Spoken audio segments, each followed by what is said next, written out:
اللہ نے ہم پہ پابندی لگا دی ہے کہ ہم غم میں یہ سوچیں کہ ہمارے ساتھ غلط ہوا ہے. یہ کس نے پابندی لگا دی ہے؟ اللہ نے. تو جب اللہ نے ہم پہ پابندی لگا دی رمضان میں کھانے پینے پر، ہم نے کھانا پینا چھوڑ دیا، حالانکہ کتنا دل کر رہا تھا. کیا خیال ہے چائے پینے کا، گٹکے کھانے کا؟ اللہ معاف فرمائے، آج کل تو کھانا کھانے کا کم دل کرتا ہے، گٹکے کھانے کا زیادہ دل کرتا ہے. بھائی اللہ نے جب پابندی لگائی ہوئی ہے رمضان میں، اللہ وہ تو اور زیادہ الوجیکل کام ہے دیکھنے میں. اور فاسٹنگ بھی کروانی تھی بھائی 12 گھنٹے کی، اللہ تعالیٰ کروا لیتے 8 بجے سے لے کر رات 8 بجے تک. کیا خیال ہے؟ لیکن اللہ میاں نے کیا حکم دیا؟ صبح صادق کے وقت، جو دنیا میں کوئی کھاتا ہی نہیں ہے اس ٹائم پہ، اس وقت کھاؤ. نہیں کھایا جا رہا بھائی، اس وقت نہیں کھاؤ، بس اسی وقت. صبح صادق ہو گئی، کھانا پینا ناجائز. تو جب ہم نے یہ کام اللہ کے کہنے پہ کر لیا، نماز پڑھ لی اللہ کے کہنے پر، تو جب اللہ کہہ رہا ہے کہ اب کوئی مصیبت پہنچی ہے تو سوچو کہ بالکل ٹھیک ہوا ہے، بالکل ٹھیک ہوا ہے. ہاں اللہ کی ایک رحمت یہ ہے کہ اگر ہم یہ سوچیں بالکل ٹھیک ہوا ہے تو پھر رو تو سکتے ہی نہیں ہے. اب بیٹے کی جدائی کا غم میں آنسو نکل رہے ہیں تو اگلا کہے گا کہ اچھا ان کی آنکھوں میں آنسو بھی آ گئے، ظاہر غم تو ہے نا. اب میں یہ نہیں پوچھ سکتا کہ ایک طرف تو آپ کہہ رہے ہیں کہ جو ہوا بہتر ہوا، تو پھر آنکھوں سے آنسو کیوں آ رہے ہیں؟ ٹھیک ہے نا. اللہ کی اتنی رحمت، اللہ نے کہا بھائی یہ تمہارے کنٹرول میں نہیں ہے، اس پہ کوئی مواخذہ نہیں ہوگا. کتنا اچھا حکم دے دیا یار اللہ نے، اور کیا چاہیے؟ جو غیر اختیاری غم ہو رہا ہے وہ تو ٹھیک ہے، ہونے دو، اس پہ اللہ پوچھے گا نہیں. منہ سے الفاظ صحیح نکلنے چاہیے، ٹھیک ہے نا. جیسے بیگم کو بیٹھے بیٹھے خیال آ گیا کہ غفار اچھا ہے، خود بخود آ گیا، کوئی گناہ نہیں ہے بھائی، خود بخود کچھ بھی آ سکتا ہے. اب آ کے آپ سے کہہ رہی ہے کہ مجھے یہ خیال آ رہا ہے، اب آپ کو غصہ، اب کم بخت تجھے آ بھی رہا تھا، مجھے کیوں بتا رہی ہے آ کے؟ کیا خیال ہے بھائی؟ پھر آپ اس کو بولے گے ٹھیک ہے مجھے بھی ایک دن خیال آیا تھا وہاں شادی کر لیتا، وہ زیادہ اچھی انٹی تھی، وہ زیادہ اچھی خوبصورت تھی. تو اب میں بھی جب جتنے میری زندگی میں خیالات آئے ہیں نا، یہ آئندہ آئیں گے، میں تجھے بتاتا رہوں گا بیٹھ کے اور ٹینشن دیتا رہوں گا. تو اللہ تعالیٰ نے نبی صلی اللہ علیہ وسلم کی نواسی کا جب انتقال ہوا تو آپ کی آنکھوں سے آنسو. آپ نے فرمایا کہ دل غمزدہ ہے، حدیث کا مفہوم پیش کر رہا ہوں، اور آنکھوں سے آنسو میں، لیکن زبان وہ کہے گی جس پہ ہمارا رب راضی ہوگا، زبان وہ کہے گی. تو اس لیے غموں میں انسان کا پتہ چلتا ہے بھائی کتنا دین ہے، کتنا دین اندر کیا ہے. جو غم اور خوشی، یہ دو چیزیں ایسی ہیں اندر کا انسان نکل کے باہر آ جاتا ہے. اللہ سے دعا مانگو، ہم کمزور ہیں، اللہ ہمیں غم نہ دے، مصیبتیں نہ دے اللہ ہمیں، پریشانیوں سے اللہ تعالیٰ ہم سب کو بچائے. ہم کمزور لوگ ہیں، ہر ایک کا ایسا حوصلہ نہیں ہوتا جیسے ان کا حوصلہ ہے کہ بچے کی موت پہ اتنا صبر کیا انہوں نے، ماں نے بھی باپ نے بھی. تو ہر ایک کا حوصلہ نہیں ہوتا. اللہ سے عافیت مانگنی چاہیے، لیکن اللہ نہ کرے کوئی غم آ جائے تو بھائی غلط سوچنے پر اللہ نے ہم پر پابندی، اور اللہ کے ہم پر بہت احسان ہو گیا کہ اللہ نے غلط سوچنے پر پابندی لگا دی. اللہ نے کہا اب تم صحیح سوچو گے، بالکل صحیح ہوا ہے، ٹھیک ہے نا، اسی میں خیر ہے، اسی میں خیر ہے تمہاری. تو یہ جو اللہ کو مانتے ہیں ان کے لیے مسئلہ آسان ہو گیا. کہیں گے بھائی اللہ نے حکم دیا، اب اللہ کے حکم کے آگے تو ہم کچھ کر نہیں سکتے. جیسے یعقوب علیہ السلام کا بیٹا گم گیا تو کیا کہتے رہے آخر تک؟ اعلم من اللہ ما لا تعلمون. تو یہ ایک دینداری کا نا بہت بڑا معیار ہے. تو اس لیے میرے بھائی اللہ چاہتے ہیں غم صرف ایک ہی ہو، کون سا؟ آخرت. اس کے علاوہ غم فری زندگی ہونی چاہیے انسان کی، جو ہوتی نہیں ہے، کچھ نہ کچھ پریشانیاں آتی ہیں، صبر کرنا ہے، لیکن جو پالنا ہے نا غم، وہ اللہ نے ان آیتوں میں بیان کر دیا.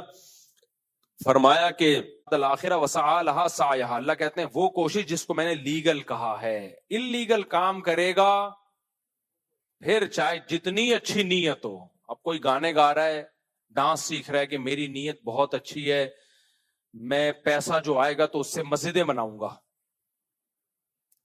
جب میں ڈانس کروں گا اور مائیکل جیکسن کی طرح اور اتنا کروڑ روپے آئے گا تو میں غریبوں کی مدد کروں گا. نہیں بھائی، یہ کام اللہ نے لیگل قرار دیا ہی نہیں ہے، یہ لیگل ہے. تو اس لیے اللہ نے فرمایا. اور آخر میں کیا فرمایا؟ 3 شرطیں ہو گئی نا. پہلا نیت آخرت، نمبر 2 صرف نیت نہ ہو بلکہ کوشش بھی ہو، نمبر 3 کوشش بھی جائز کوشش، وسعی لہا سعیہا، وہ کوشش جس کو اللہ نے آخرت کی کوشش قرار دیا ہے.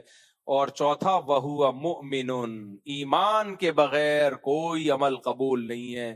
کافر ساری دنیا کے مسلمان انسانوں کو کھانا کھلا دے اللہ کو خوش کرنے کے لیے، پھر بھی اللہ کہتے ہیں تمہاری نیکی مقبول نہیں ہے، کیونکہ تم میرے پیغمبروں پر، میری کتابوں پر ایمان نہیں رکھتے. ملحد لوگ بھی بڑے خوش اخلاق ہوتے ہیں، جو ایتھیسٹ ہوتے ہیں، خدا کو مانتے ہی نہیں ہیں، بہت انسانیت کی خدمت کر رہے ہوتے ہیں، ان کو دنیا میں اجر مل جاتا ہے، آخرت میں ان کے لیے کوئی اجر نہیں ہے، کیونکہ انہوں نے اس شرط کو پورا نہیں کیا، انہوں نے کانٹریکٹ سائن ہی نہیں کیا ہے. ایسا ہی ہے جیسے فری میں کوئی آپ کی خدمت کر دے اور بعد میں کہ میں نے خدمت کی 50 روپے دے دو. آپ کہیں گے بھائی میرا تم سے کوئی معاہدہ تھوڑی ہوا ہے، میں کس بات کے دے دوں 50 روپے. تو اللہ کہتے ہیں جب تم نے کلمہ ہی نہیں پڑھا، تب مجھ پر ایمان نہیں لائے، میری توحید پر یقین نہیں کیا، میرے دین کو دین نہیں مانا، تو میرا تم سے کوئی کانٹریکٹ ہے ہی نہیں. تو جو نیکی کرتے رہو، لوگ تمہیں اس پہ اپریشیٹ کرتے رہیں گے، میری طرف سے آخرت میں کوئی اجر نہیں ہے. تو یہ ہے، یہ کام کریں گے تو اللہ سے کیا بن جائے گا؟ ہمارا ریلیشن، اور ہماری ترجیحات چینج ہو جائیں گی. ہر کام میں ہماری ترجیح ہوگی اللہ کو خوش کرنا. تو اللہ کہتے ہیں جس کی ترجیح یہ بن گئی نا، پرائیورٹی کیا ہے اس کی؟ اللہ خوش. سب سے پہلے کون ہے بھائی؟ اللہ. تو اس کی زندگی اب نارمل نہیں رہے گی، نارمل ہوگی، نیچر پہ ہوگی، خوشیاں اس کی جھولیوں میں آئیں گی، ڈپریشن اسٹریس سے وہ نکلے گا. اور فَلَنُحْيِيَنَّهُ حَيَاتًا طَيِّبًا، دنیا میں بھی کامیاب زندگی اور آخرت میں بھی.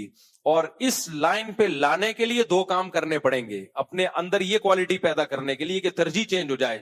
وہ 2 کام کیا ہے؟ ایک نماز کی بہت سخت پابندی، الذین هم علی صلاتہم دائمون، اور دوسرا صدقات و خیرات کی عادت.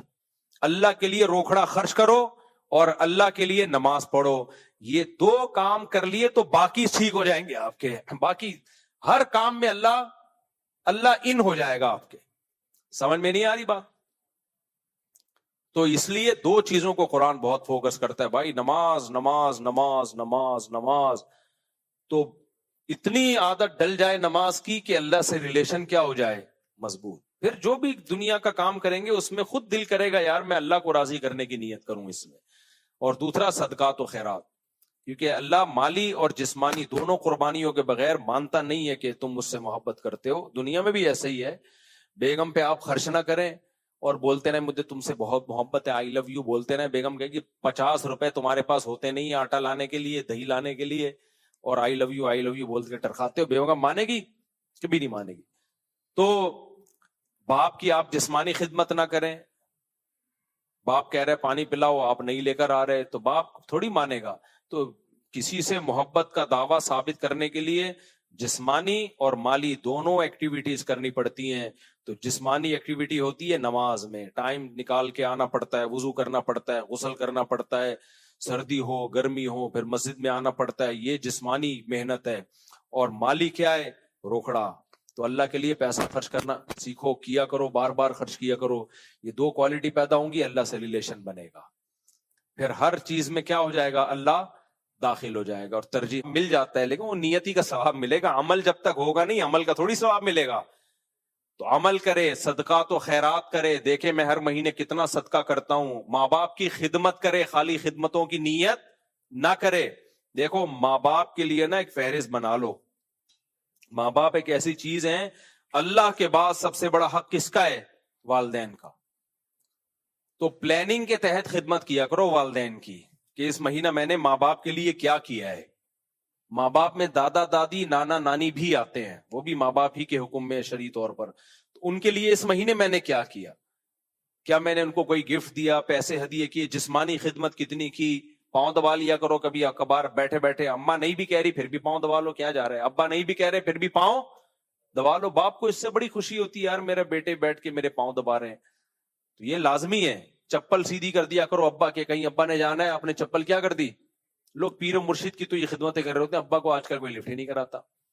تو کیا ہے, ساری زندگی نیت میں گزر جاتی ہے, میں اپنے والدین کے لیے یہ کروں گا, بالآخر پتہ چلتا ہے ابا کی ڈیتھ ہو گئی, اماں کی ڈیتھ ہو گئی, پھر روتے رہتے ہیں ساری زندگی, ہائے ہم نے ابا کے لیے کچھ نہیں کیا. بھائی ابھی ہے, ابھی کرو. تو اللہ کہتے ہیں نیت خالی نہیں بلکہ وسعا, کوشش بھی. اور تیسری شرط اللہ نے بیان کی, وسعا لہا سعیہا, یہ وہی شرط ہے کہ وہ کام جس کو میں کام کہوں, یعنی لیگل ہو, اللہ کی نظر میں وہ انلیگل نہ ہو. ڈبو کھیل کے آپ اللہ کو خوش کرنا چاہتے ہو, اس سے اللہ خوش؟ بھائی صحت مند ایکٹیویٹی سے تو اللہ خوش ہوتا ہے نا, صحت اچھی ہوتی ہے. آپ کہہ رہے ہو, مفتی صاحب نے کہا کوئی بھی کام ہو نیت اللہ کو خوش کرنے کی ہوگی تو وہ کام عبادت بن جائے گا. آج میں اس نوکر کھیلوں گا اور اس نوکر میں جیتوں گا, جب میں جیتوں گا تو میری عزت ہوگی, اس عزت ہونے سے میری صحت اچھی ہوگی, مینٹلی میں ہیلدی ہو جاؤں گا, جب ہیلتھ میری اچھی ہوگی تو سب کچھ اچھا ہوگا, پھر میں 4 شادیاں کر کے 4 بیواؤں کی خدمت کروں گا. یہ بہت لمبی لایا ہے. یہ کیا ہے؟ یہ لمبی. نبی صلی اللہ علیہ وسلم کی صحیح حدیث ہے, کل لہو باطل الا ثلاث, ہر کھیل باطل ہے سوائے 3 کھیلوں کے. ڈبو حرام نہیں ہے اگر جوا لگا کے نہ کھیلا جائے, لیکن ٹائم ویسٹنگ ہے, شریعت میں قابل تعریف بولو نہیں ہے. قابل تعریف 3 کھیل ہیں. فرمایا اپنی زوجہ کے ساتھ ہنسی مذاق, نمبر 2 تیر اندازی, نمبر 3 گھڑ سواری. اب حدیث کا مزاج سمجھو. ہمارے اہل حدیث لوگ بولتے ہیں کہ آپ جب کسی میت کے لیے قرآن پڑھتے ہو اس کا ثواب پہنچاتے ہو, نہیں پہنچتا, کیونکہ حدیث میں آتا ہے صرف 3 عمل پہنچتے ہیں, اولاد دعا مانگے, صدقہ جاریہ ہو, اور علم جس سے لوگ فائدہ اٹھائیں. تو وہ کہتے ہیں دیکھو صرف 3 چیزیں ہیں, چوتھی تو کوئی چیز نہیں, تو قرآن تو اس میں داخل ہے نہیں. جو اس طرح کی بات کرتے ہیں نا وہ نبی صلی اللہ علیہ وسلم کی احادیث اور مزاج نبوت سے واقف نہیں ہوتے. جب بھی حدیثوں میں اس طرح کا لفظ آتا ہے نا صرف 3, تو وہ اس کا مطلب صرف 3 نہیں ہوتا. اس کا مطلب ہوتا ہے یہ 3 کا عدد صرف یاد کرانے کے لیے ہوتا ہے, کہ جب کوئی لفظ عدد کی صورت میں بتایا جائے تو یاد ہو جاتا ہے. مقصد یہ ہوتا ہے کہ یہ اس معنی کی جتنی بھی چیزیں ہیں سب اس میں داخل ہیں. یہ جو حدیث میں آتا ہے نا صرف 3 چیزوں کا ثواب پہنچتا ہے, اس کا مطلب وہ 3 چیزوں کا کیوں پہنچتا ہے؟ اس لیے کہ وہ نیکی کے کام ہیں. تو کوئی بھی نیکی کی جائے میت کو اس کا ثواب پہنچتا ہے, کیونکہ یہ 3 کام کیا ہیں؟ نیکی کے ہیں. صدقہ جاریہ بھی تو نیکی کا کام ہے نا. ولد صالح یدعو لہ, نیک اولاد جو دعا مانگے گی. تو جب آپ کوئی عمل کرتے ہو کہ اللہ اس کا ثواب میت کو پہنچ جائے, تو یہ بھی تو دعا ہے, تو دعائیں قبول ہوتی ہیں. اور بھی اس پر دلائل ہے, میں ابھی اس ٹاپک کو نہیں چھیڑ رہا, لیکن میرا بتانے کا مقصد ہے حدیث میں 3 کا مطلب 3 نہیں ہوتا, ورنہ تو بہت ساری حدیثوں کا ایسا مفہوم آئے گا کہ سارے شرعی احکام ہی ختم ہو جائیں گے جو بھی اس معنی میں ہوں گے. جیسے حدیث میں آتا 3 آدمیوں کی طرف اللہ نظر اٹھا کے بھی نہیں دیکھے گا. ان تینوں میں کیا تھی؟ ایک میں جھوٹ اور ایک میں تکبر. تو جہاں بھی تکبر پایا جائے گا, جہاں بھی جھوٹ پایا جائے گا, ان کو بھی نہیں دیکھے گا. خالی وہ 3 تو آپ نے مثال دی ہے. تو ایسے ہی جب حدیث میں آتا ہے کہ 3, کون سی حدیث پیش کر رہا تھا میں؟ ہاں, 3 کھیل کے علاوہ سارے کھیل باطل ہیں, یعنی سب ناجائز ہیں, یا کم از کم مکروہ تو ضرور ہیں, ناپسندیدہ ضرور ہیں. تو اب اس میں تو صرف 3 کھیل بتائے ہیں, گھڑ سواری, تیر اندازی اور زوجہ کے ساتھ ہنسی مذاق, دل لگی. تو مطلب یہ ہے کہ ہر وہ کھیل جس کا کوئی آؤٹ پٹ اچھا ہو. گھڑ سواری کا آؤٹ پٹ کیا ہوتا ہے؟ بہت اچھا ہوتا ہے. تیر اندازی کا آؤٹ پٹ کیا ہے؟ بہت اچھا. تو جتنے بھی وہ کھیل جو فزیکل ایکٹیویٹی پر مبنی ہوں, آپ کی مینٹلی ہیلتھ کے لیے, آپ کی صحت کے لیے اچھے ہوں, وہ سارے کے سارے اس میں داخل ہیں. پوری امت کا اجماع ہے کہ صرف گھڑ سواری حلال نہیں ہے, صرف تیر اندازی حلال نہیں ہے. اسلاف سے لے کے اب تک جو بھی صحت مند کھیل ہیں لوگ کھیلتے رہے ہیں اور اس کو ثواب سمجھتے رہے ہیں. تو اس میں جتنے بھی کھیل آ گئے، دوڑنا ہے، دوڑنے کا مقابلہ ہو گیا، اور جو بھی آپ کی تیرنا ہو گیا، تیراکی بھی اس میں داخل ہو گئی، جو بھی. اب یہ تو بہت یہ جو حکیم محمد سعید تھے نا، 78 سال کی عمر میں روزانہ 1 گھنٹہ لانگ ٹینس کھیلتے تھے. یہ کیا خاندانی صحت رکھی ہوئی تھی؟ نہیں رکھی ہوئی تھی. حکیم محمد سعید، حکیم اختر نہیں، حکیم محمد سعید جن کو کی شہادت ہوئی ہے 78 سال کی عمر میں 78 روزانہ 1 گھنٹہ لانگ ٹینس کھیلتے تھے. اور ان کے جو قریب رہنے والے خادم ہیں وہ کہتے ہیں کہ ہم نے کئی سالوں میں ایک بار بھی نہیں دیکھا کہ تکبیر اولا کبھی چھوٹی ہو اور مسجد میں 5 منٹ پہلے نہ داخل ہوئے ہوں. نماز کے ایسے پابند اور فزیکل فٹنس کے ایسے پابند. 78 سال میں روزانہ 1 گھنٹہ ٹینس. اور ان کی صحت کا راز کیا تھا؟ وہ کہتے ہیں میں نے زندگی بھر کبھی ناشتہ نہیں کیا، 2 ٹائم کا کھانا، اور کبھی مغرب کے بعد کبھی نہیں کھایا انہوں نے. اب یہ ڈاکٹروں سے تحقیق کر لو، مجھے اس کا نہیں پتا، لیکن ان کی بات بتا رہا ہوں. کبھی سورج غروب ہونے کے بعد کھانا، بولو، ہمیشہ مغرب سے پہلے کھانا کھا کے فارغ ہو چکے ہوتے تھے، اور 2 ٹائم. اور کہتے ہیں مجھے چائے کا ذائقہ بھی نہیں پتا کیا ہے، زندگی میں کبھی چائے نہیں پی. ان کو نہیں پتا تھا چائے کا ذائقہ کیسا ہوتا ہے. اور یہ کب؟ 24 سال کی عمر میں جب وہ حکیم بنے نا، تو پھر انہوں نے کہا اب جو ہم نے پڑھا ہے نا حکمت میں، تو اب سب سے پہلے ان اصولوں کو اپنے اوپر اپلائی کرنا ہے. تو خیر، تو اس لیے نبی صلی اللہ علیہ وسلم نے ان کھیلوں کی بھی تعریف کی جو کیا ہوتے ہیں، جو آپ کی صحت کے لیے اچھے ہیں. وَمَنْ أَرَادَ الْآخِرَةَ وَسَعَى لَهَا سعیہا. دوسری شرط اللہ نے بیان کی، وسعا، کوشش بھی کرے، عمل کام بھی کرے، خالی نیتیں کر کے نہیں بیٹھا رہے. میں نیت کرتا ہوں نماز پڑھنے کی، اس کے بعد سموسے کھانے چلا گیا. میں نیت کرتا ہوں صدقہ خیرات کرنے کی، میں نیت کرتا ہوں درخت لگانے کی تاکہ پرندوں کو فائدہ ہو، انسانوں کو فائدہ ہو، اس کے بعد درخت نہیں لگایا اس نے، لگائے. میں نیت کرتا ہوں شادی کرنے کی تاکہ زنا سے بچوں، مگر کی نہیں، نہ کوشش کر رہا ہے نہ کر رہا ہے. میں نیت کرتا ہوں 4 بیواؤں کی کفالت کرنے کی، 4 بیوہ عورتیں شادی کروں گا، اور یہ نیت کی اور نیت کرتے کرتے بڈھا ہو گیا. اب اس قابل ہی نہیں ہے کہ کسی کی کفالت کرے، اب اس قابل ہے کہ اس کی کفالت کی جائے.